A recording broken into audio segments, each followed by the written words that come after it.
ప్రస్తుతం మరి కాసేపట్లోనే మరొక పావు గంటలో కౌంటింగ్ ప్రక్రియ షురూ కాబోతోంది. సో మనం పోస్టల్ బ్యాలెట్ ఓట్ల గురించి సమగ్రంగా మాట్లాడుకుంటూ ఉన్నాం. ఇక్కడ పోస్టల్ బ్యాలెట్కి సంబంధించి వచ్చిన అభ్యంతరాలు అయితే ఏవైతే ఉన్నాయి, నిన్న సుప్రీంకోర్టు చెప్పింది.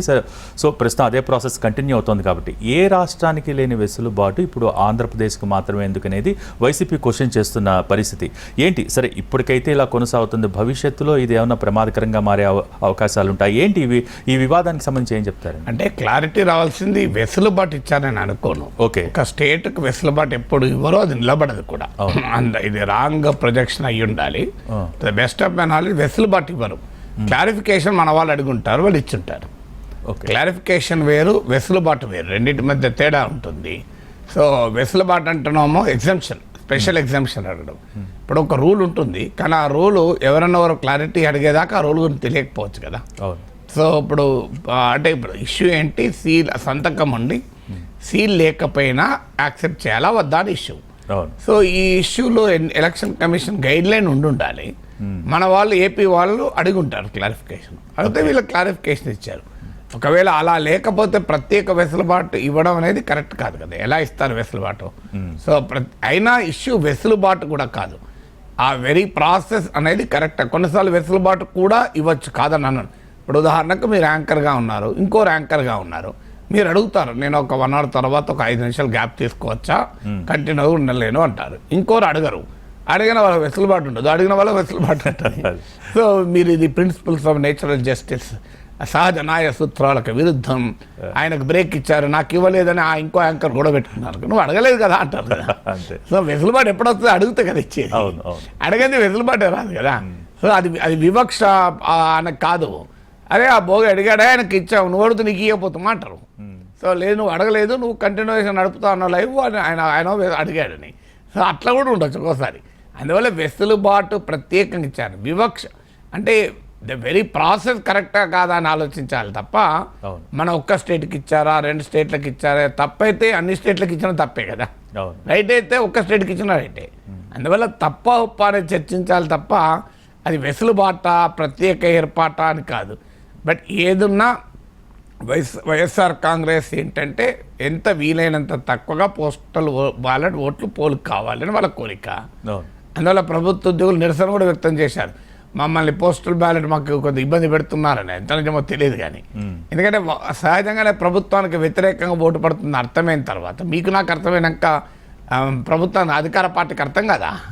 సో అందువల్ల వాళ్ళు ఏం కోరుకుంటారు? ఈ ఉద్యోగులు ఎక్కువ మంది ఓట్లు వేయకూడదనే కోరుకుంటారు. అందువల్ల ఓట్లు అయితే ఆపలేరు, లీగల్ ప్రాసెస్ కనుక ఆపలేరు, కాన్స్టిట్యూషనల్ ప్రాసెస్. బట్ డెఫినెట్గా ఓటు వేయకూడదనే అభిప్రాయం అన్నారు. అందువల్ల వాళ్ళ అనుమానాలు వాళ్ళకు ఉండొచ్చు. సీలు వేయకపోతే అది ఎట్లా ట్యాంపరింగ్ అవుతుందని అనుకోను. మన ఎలక్టరల్ ప్రాసెస్లో అందులో పోస్టల్ బ్యాలెట్లో ట్యాంపరింగ్ మామూలు విషయం కాదు. సంతకాలు ఉంటాయి, ఎన్ని ఉంటాయి. ఉద్యోగులు తమ ఉద్యోగాలు రిస్క్ తీసుకొని ఒక రాజకీయ పార్టీకి అనుకూలంగా వ్యవహరిస్తారు. ఎవడో ఒక్కడిద్దరు చేస్తే చేయొచ్చేమో, చేయరని అన్నను. ఎన్మాస్గా 175 నియోజకవర్గాలు చేసే క్వశ్చనే లేదు. ఎందుకంటే ఆ స్థాయిలో ఉద్యోగులు వాళ్ళ జీవితాలు కూడా వాళ్ళు చూసుకుంటారు కదా. అంటే పర్టికులర్గా ఇందాక కూడా మీరు ప్రస్తావించారు, ఒక మాట వినిపిస్తుంది, పోస్టల్ బ్యాలెట్స్ ఈ స్థాయిలో పెరిగాయి కాబట్టి, అంటే ఒకేసారి డబుల్ అయినాయి కాబట్టి ఖచ్చితంగా ప్రభావితం చూపిస్తాయని. అంటే వైఎస్ఆర్సీపీ ఏం చెప్తుందంటే ఇన్ని పోస్టల్ బ్యాలెట్స్ కూడా 175 నియోజకవర్గాలకు సంబంధించింది కాబట్టి పెద్దగా దానివల్ల పెద్దగా ఎఫెక్ట్ ఉండడం అనేది ఏంటండి? దీంట్లో ఏ విధమైన వ్యత్యాసం చూడండి? ఒకటి, ఈ ప్రభుత్వ ఉద్యోగులు ఎక్కువగా పట్టణ ప్రాంతాల్లో ఎక్కువ ఓట్లు ఉంటాయి. అవును అవును, ఎందుకంటే మీకు గ్రామీణ ప్రాంతాల్లో కంపారిటివ్లీ తక్కువ ఉంటాయి. ఎందుకంటే నీకు పాపులేషన్ ఎంప్లాయీ రేషియో నీకు అర్బన్ ఏరియాస్లో ఎక్కువ ఉంటాయి కదా. ఇప్పుడు హైదరాబాద్లో ఉన్నంత మంది ఉద్యోగులు వికారాబాద్లో ఉండరు, తాండూరులో ఉండరు కదా. సో అలాగే మీకు విజయవాడలో ఉన్న ఉద్యోగులు మీకు ఎక్కడో చిన్న ఊర్లో పామర్లో ఉండరు కదా. సో అందువల్ల ఆ తేడా ఉంటుంది. అందువల్ల అర్బన్ ఏరియాస్లో ఆల్రెడీ ప్రభుత్వం పట్ల వ్యతిరేకత ఉంది, అధికార పార్టీ పట్ల అసంతృప్తి ఉన్న ప్రాంతం అర్బన్ ఏరియా.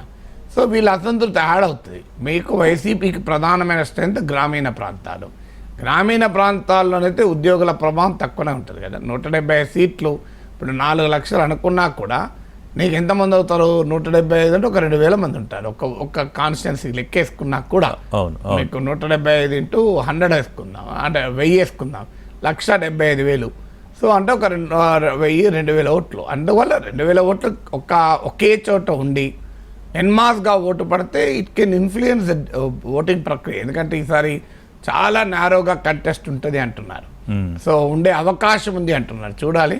అయితే ఇందులో విచిత్రంగా కొన్ని ఛానళ్ళు కంప్లీట్గా కూటమికి ఇచ్చాయి, కొన్ని ఛానళ్ళు కంప్లీట్గా వైసీపీ. అవునండి, ఇక పర్టికులర్గా మీద మీరు చెప్పినట్టుగా కూడా ఇండియా టుడే దీన్ని చూస్తే కనుక ఖచ్చితంగా కూటమి అధికారంలోకి రాబోతోంది అని చాలా ఎంపీ స్థానాలు కూడా 23 దాకా ఇచ్చిన పరిస్థితి. దానికి క్వైట్ ఆపోజిట్గా అంటే టైమ్స్ నౌ రెండు నేషనల్ వైడ్గా చాలా పెద్ద ఛానల్స్ 2 ఎగ్జిట్ పోల్స్ నిర్వహించే. సో దాంట్లో ఏంటండి ఇంత వ్యత్యాసం వచ్చే అవకాశం ఉంటుంది? అంటే ఇప్పుడు ఎగ్జిట్ పోల్సే కాదు, మీరు ప్రీ పోల్స్ కూడా రెండు అలాగే ఇస్తూ వచ్చారు.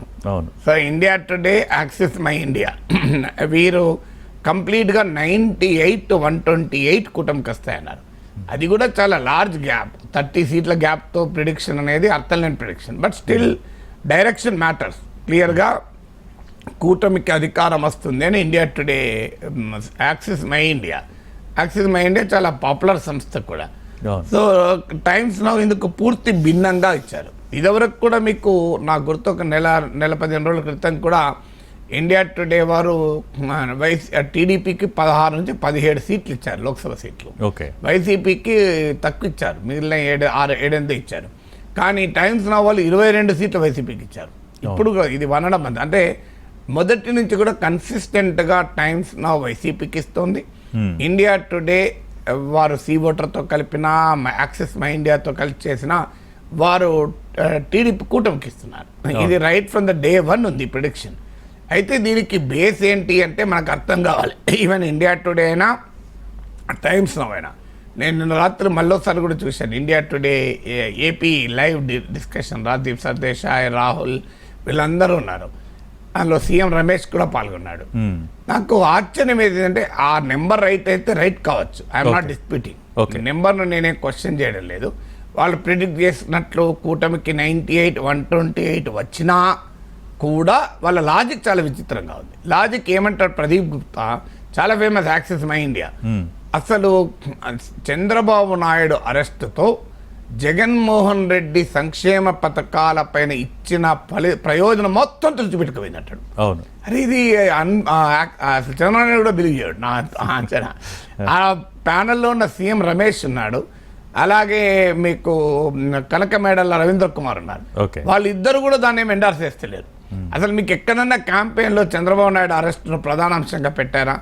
నిజంగానే Pradeep Gupta axis my India head అన్నట్లు అంటే బటన్ నొక్కి అమ్మ దీవెన అన్నీ మొత్తం పెన్షన్లు, కళ్యాణ్ లక్ష్మి, వాహన మిత్ర, కాపు నేస్తం ఇవన్నిటి వల్ల వచ్చిన ప్రయోజనాలు చంద్రబాబు నాయుడు అరెస్ట్తో కంప్లీట్గా వెళ్ళిపోయినాయట. సో ఈ రకమైన పొలిటికల్ ఇనాలిసిస్ చేస్తే వాళ్ళు ఏమనాలి? Okay, I'm not still disputing, వాళ్ళ ఫిగర్ కరెక్ట్ అయినా లాజిక్ కరెక్ట్ కాదు. ఫిగర్ కరెక్ట్ అయితే కావచ్చు,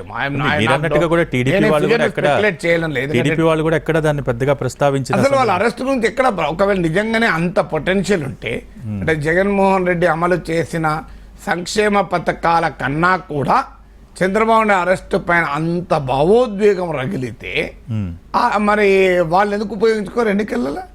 మీరు అందుకే అక్కడ ఒకరు అడిగారు, కేజ్రీవాల్ అరెస్ట్ మీద నోమో మీరేమో లేదంటారు సింపతి, చంద్రబాబు నాయుడు అరెస్ట్ పైన సింపతి ఉందంటే ఉండొచ్చు కదా, తేడా ఉంటుంది అంటారు. సో ఆ లాజిక్ ఇది సర్ప్రైజ్. ఇంకోటి ఏంటంటే నేను టైమ్స్ నౌలో కూడా అలాగే ఉంటుంది, వీళ్ళ నేషనల్ ఛానల్స్ యొక్క లాజిక్ చాలా విచిత్రంగా ఉంటుంది. ఇప్పుడు వాళ్ళ శాంపుల్ ఎంత, 25,941. 25,941 పోనీ రాష్ట్రం అంతా అంటే మేము ప్రతి ఒక్క 175 నియోజకవర్గాల్లో ఎవ్రీ కాన్స్టిట్యున్సీకి వెళ్ళి స్ట్రాటిఫైడ్ శాంప్లింగ్తో సర్వే చేసామంటారు. ఎవ్రీ కాన్స్టిట్యున్సీ అంటే ఎంత, 25,000 అంటే 150 మంది, ఒక 2 లక్షల 3 లక్షల ఓట్లు, 2 లక్షల పైన ఉంటాయి కదా ఓట్లు. 150 మందిని ఇంటర్వ్యూ చేసి నువ్వు అంచనా వేయగలుగుతా? టైమ్స్ నౌ అంచనా వేస్తా, ఇండియా టుడే వేస్తా? Hardly 150 members per constituency. నేను టైమ్స్ నౌ చూడలేదు కానీ వీళ్ళకి చూశాను కనుక చెప్తున్నా. ద క్లెయిమ్స్ ఆర్ వెరీ విచిత్రమైన లాజిక్. అది 150 మందిని ఇంటర్వ్యూ చేసి నువ్వు అంచనాకి ఎలా రాగలవు?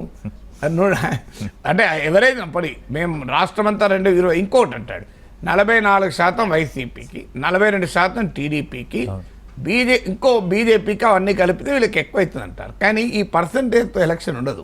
ఎలక్షన్ అనేది కాన్స్టిట్యున్సీ వైజ్ ఉంటుంది. ఇప్పుడు ఉదాహరణకు రాయలసీమలో ఉంది, పులివెందుల్లో 44% ఉంటుందా వైసీపీకి? టీడీపీకి 42% ఉంటుందా? ఉండదు కదా. అవును. సో మీకు కుప్పంలో వైసీపీకి 44% ఉంటుందా, టీడీపీ 42% ఉంటుందా? ఇది మారిపోతుంది కదా. మరి స్టేట్ వైడ్ ఎవరైతే పర్సంటేజ్తో ఫిగర్స్ సీట్లు. ఇంకో విచిత్రం చెప్తా, మోడీ పథకాల వల్ల 10% యాడ్ అయింది అంటున్నాడు. నా అంచనా ఆడ CM Ramesh BJP Anakapalli MP ఆయన కూడా దాన్ని ఏమి ఎండార్స్ చేస్తలేడు. సో ప్రదీప్తో వాదన 10% వరకు మోడీ స్కీమ్స్ వల్ల కూడా యాడ్ అయింది. అసలు బీజేపీకి ఉన్నదే 1% ఉంది, 10% యాడ్ అయింది అంటే ఈ ఎనాలిసిస్ చూసి ఏం చేయాలి? సో పొలిటికల్ ఇంటెలిజెన్స్ లేకుండా స్టాటిస్టిక్స్ పట్టుకొని మా ఢిల్లీలో కూర్చొని, ఢిల్లీ స్టూడియోలో కూర్చొని పెద్ద పెద్ద మేధావులు మాట్లాడితే ఇలాగే ఉంటుంది. దానివల్ల నేషనల్ మీడియా ఇంత భిన్నంగా రావడానికి ఉదాహరణ చెప్పాను. టైమ్స్ నౌ కూడా అలాగే అంటున్నాడు, వాళ్ళు కూడా 25 మంది 1000, 20,000, 30,000 కనుక చేయరు. వాళ్ళు వైసీపీ మొత్తం గెలుస్తానికి వాళ్ళ లాజిక్ ఇస్తారు. అంటే దే హ్యావ్ ద ఫిగర్స్, ఆ ఫిగర్స్ బట్టి లాజిక్ డిసైడ్ చేస్తారు. నార్మల్గా అయితే లాజిక్ బట్టి నువ్వు అంచనా వేయాలి. రాజకీయ పరిస్థితులను స్టడీ చేసి వాటి ఆధారంగా ఎవరు ఎన్ని గెలుస్తారని అంచనా వేయాలి.